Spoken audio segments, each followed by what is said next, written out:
Good afternoon, very good afternoon to the students who are probably attending my second lecture on Jacques Derrida's structure, sign, and play in the discourse of human sciences. Now,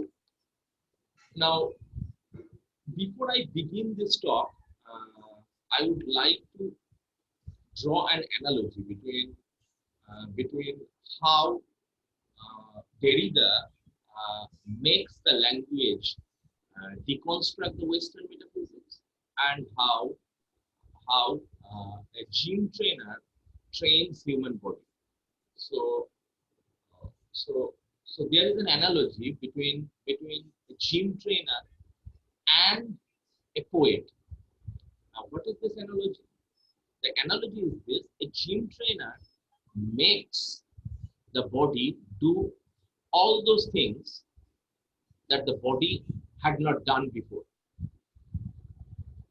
Similarly, a poet or a writer or someone who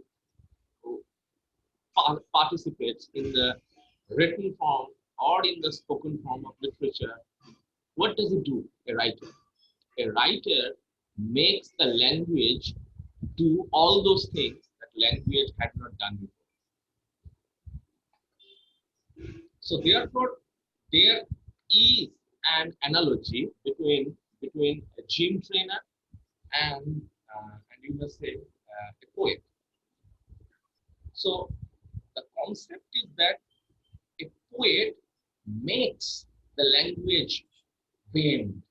A poet pushes the language beyond. A poet continuously keeps making language behave in a way, function in a way that the language had never functioned previously. If you think carefully, isn't it something that exactly a gym trainer does? Because a gym trainer similarly makes the language, a gym trainer similarly makes the human body almost behave in a similar way that a poet makes the language behave. Because if I go to a gym and the trainer could make my body behave in a way that my body is not used to behaving. So similarly, I cannot write poetry, but if you are a poet, you can. Or if she is a poet, she can. She does. Because she can make the language bend in a way that language has never been bent or language has never been. So the idea is that language could be bent in ways that language has never been bent before. I'll say this again for students, that language could be maneuvered, manipulated, and bent in a way that language sort of had never been bent. Now, why? Now, this is the why that we would explore in the second or third and the final lecture on Jacques Derrida's structure, sign, and play, the discourse of human science. Now we have talked about certain interesting points already, like how Derrida converses with Claude Lévi-Strauss, or like how Derrida has talked about the subversion of Western metaphysics. Now, in today's lecture, this final lecture on Derrida, I would like to talk about by the way, I have to inform that Derrida delivered this lecture in the year, I think, 1966. 1966 at Johns Hopkins University, Baltimore, at an international conference, an international seminar. Now, in that seminar, what Derrida was presenting on structuralism. By the way, that seminar at Baltimore, at Johns Hopkins University, was on structuralism, was on structuralist theory, was on structuralism or was on structuralist theory. And in that seminar, Derrida was doing something extraordinarily interesting. Derrida was not presenting a paper on structuralism. Derrida on presenting a paper on critiquing structuralism in a seminar that was dedicated to structuralist linguistics. Now, why? Why did he do that? Why did Derrida have to do that? Because Derrida felt that we cannot fight Western metaphysics. Now, listen to this. Those students who are tuning into this, or those students who tune into this later in YouTube Premium. Now, I would like to say that Derrida felt that we cannot fight. This is important. Derrida felt that we cannot fight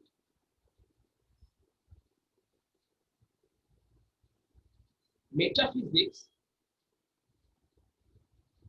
with structuralist principles. Derrida felt that metaphysics cannot be negotiated. We cannot attack Western metaphysics. We cannot attack Western epistemology. We cannot attack Western phallogocentrism with and through structuralism. With and through structuralist principles. Structuralist theory. Now,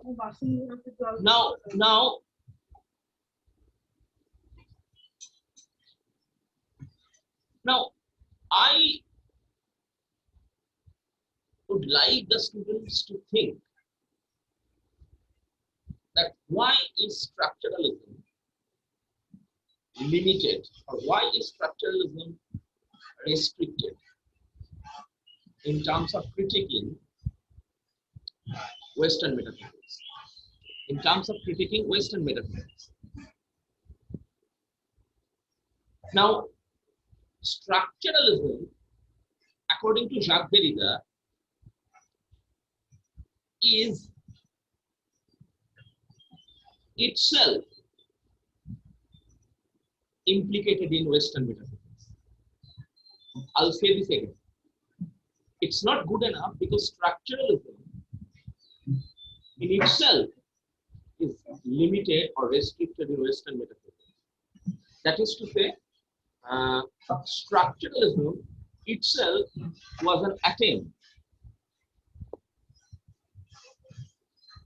Structuralism in itself is an attempt. Can I request the students to mute them, because I can hear plenty of noises in my microphone. I request all the students to mute themselves. Otherwise, this lecture is getting hampered for all of you. I don't want this noise that is coming to my head, coming to my ear. So, because the structuralism itself was an attempt to evade the metaphysical assumptions of Western philosophy. I'll say this again, because structuralism itself was an attempt to evade the metaphysical assumptions of Western philosophy. But while attacking Western philosophy, structuralism itself became a part of metaphysics. So the idea is Derrida is coming up with is that you cannot attack metaphysics, Western metaphysics, with Western metaphysics. And that's why we needed a break from structuralism. That's why we needed a break from structuralist linguistics. Now, therefore, Derrida sees almost in modern times a particular event, or should I say event in quotation, which constitutes a radical break from past ways of thoughts.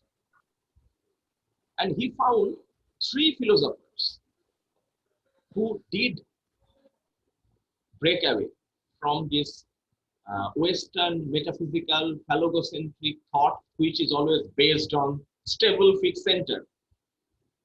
Now, who are these three philosophers that Derrida failed to have broken away with? They are Heidegger, Martin Heidegger.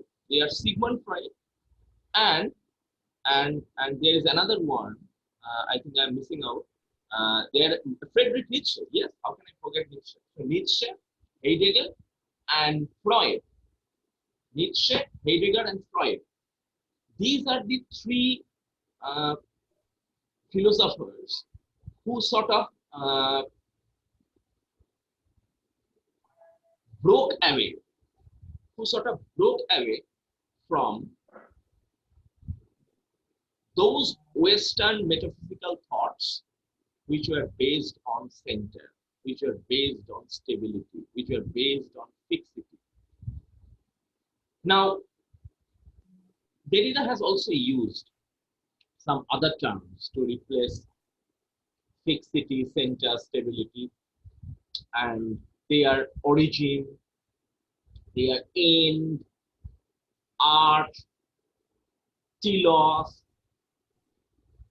Telos means something that believes in a teleology. So what is telos? Telos means in English destination, like telegram, like telegraph, like telephone, like television, and where there is a particular destination that the call must arrive, there is a particular destination where the paper must arrive, there is a particular destination where the voice or the speech must arrive. So it has a particular telos to arrive at. So therefore, telos is a linear word. And therefore, when we talk about Derrida and his post-structuralist philosophy and his deconstructionist practice, we are talking about anti-teleologicality. Whereas telos or teleologicality is part of that Western metaphysics that Derrida is out to subvert. Therefore, is Derridian post-structuralist philosophy anti-teleological? Absolutely yes.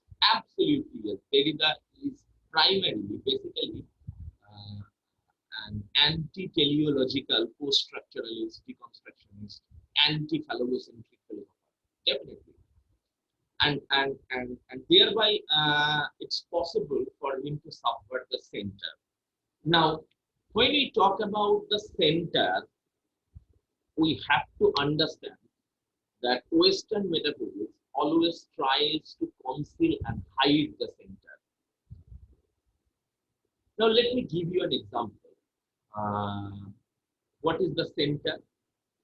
And how is Western knowledge system, how is Western metaphysics is based upon that center, that fixed, stable, permanent, structured center.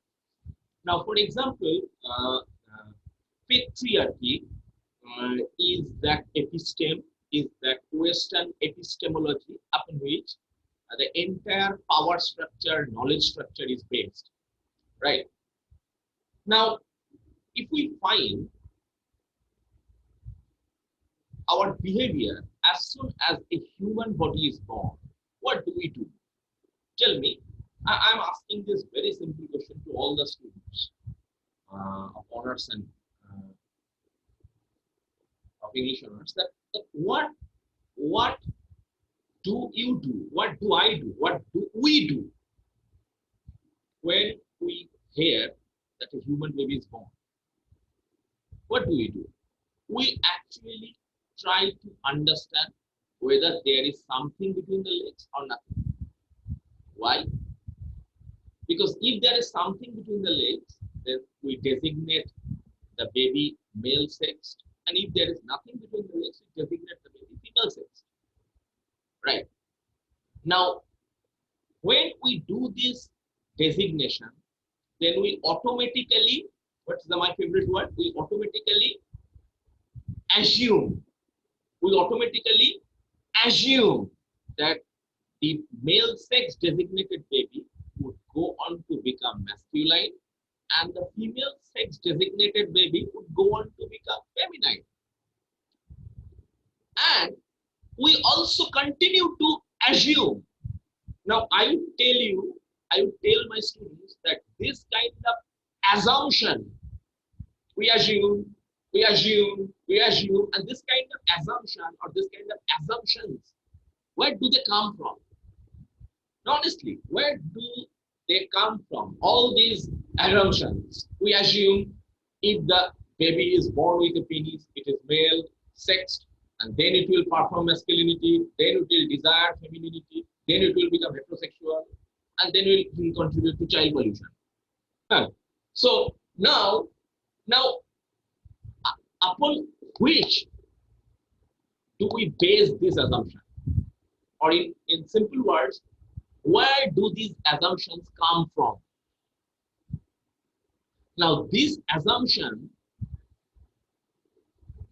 comes from the Western metaphysical epistemic structure of knowledge system, which trains, which conditions human beings to believe that whenever it is born with a penis, a human body is designated male, sexed at birth, and then we assume that it will go on to perform masculinity.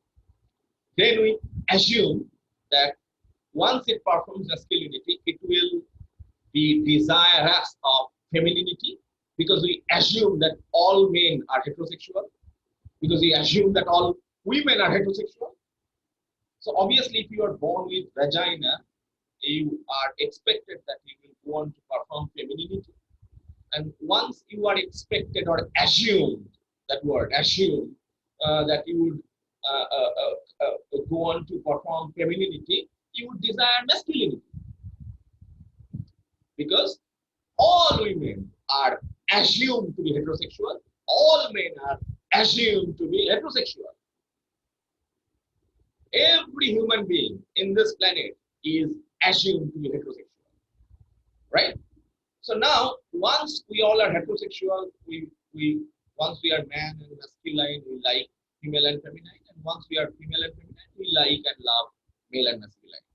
And heterosexuality is something that consolidates, validates, and sanctions patriarchy, or should I say heteropatriarchy and heteronormativity. Now, once this assumption happens, we think that it is normal to designate a body with penis male, and we think it is normal to designate it masculine and heterosexual and married and father and grandfather and then die. And the penis with which he was born becomes that center. This is the point of lecture that I want all my students of Jacques Derrida to be extremely pleased. I beg students to be extremely careful about this moment of this talk, this lecture. What is this? That the penis therefore becomes what Karl Marx has called base. This penis has become what Karl Marx has called base, like this. And whole construction of masculinity. I hope I'm visible to all of you. Now this is the base. So what is the base? The penis is the base. Now whole superstructure. Again, I'm using Karl Marx. The whole superstructure of masculinity, because you know that masculinity is like a circus tent. Masculinity or femininity is like a circus tent. What is a circus tent? Circus tent is much like a tent that can be set up on any ground. So similarly, masculinity is a verb, is a performance that can be performed on anybody, with or without a penis. But no,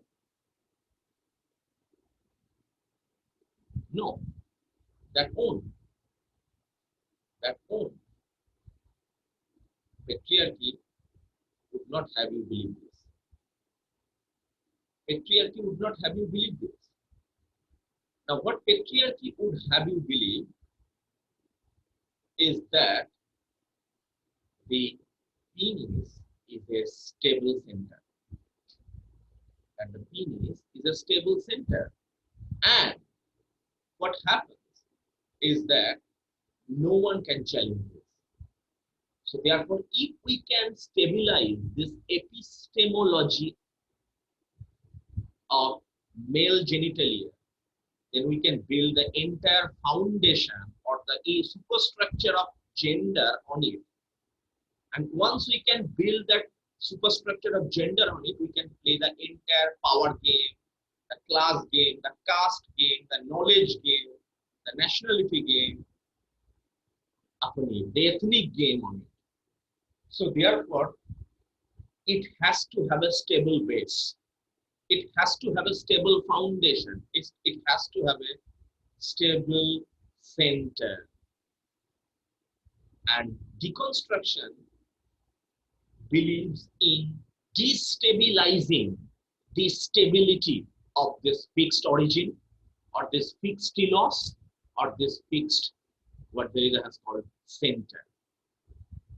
Now you have to be very careful that in Western thinking, the authority that fixes meaning is generally concealed as existing in a structure.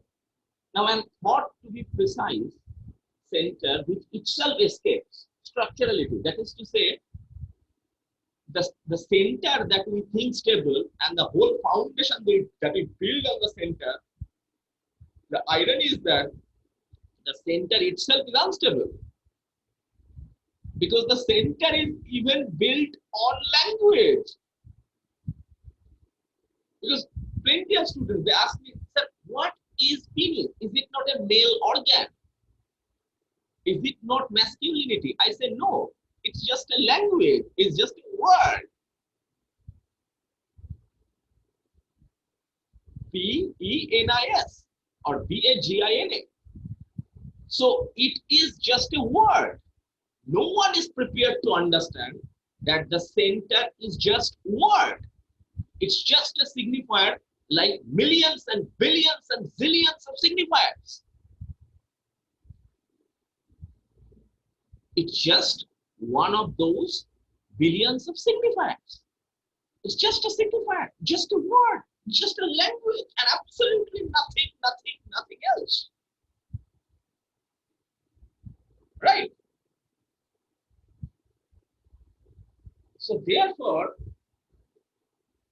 all we have to understand is that there is no stable center in Western metaphysics. And once we realize that there is no stable base or stable fixed center of Western metaphysics, deconstruction becomes a linguistic possibility. Deconstruction becomes almost an inevitable linguistic possibility. That is where structure stands post-structured. That is when center stands decentered. That is where almost construction stands deconstructed. Right?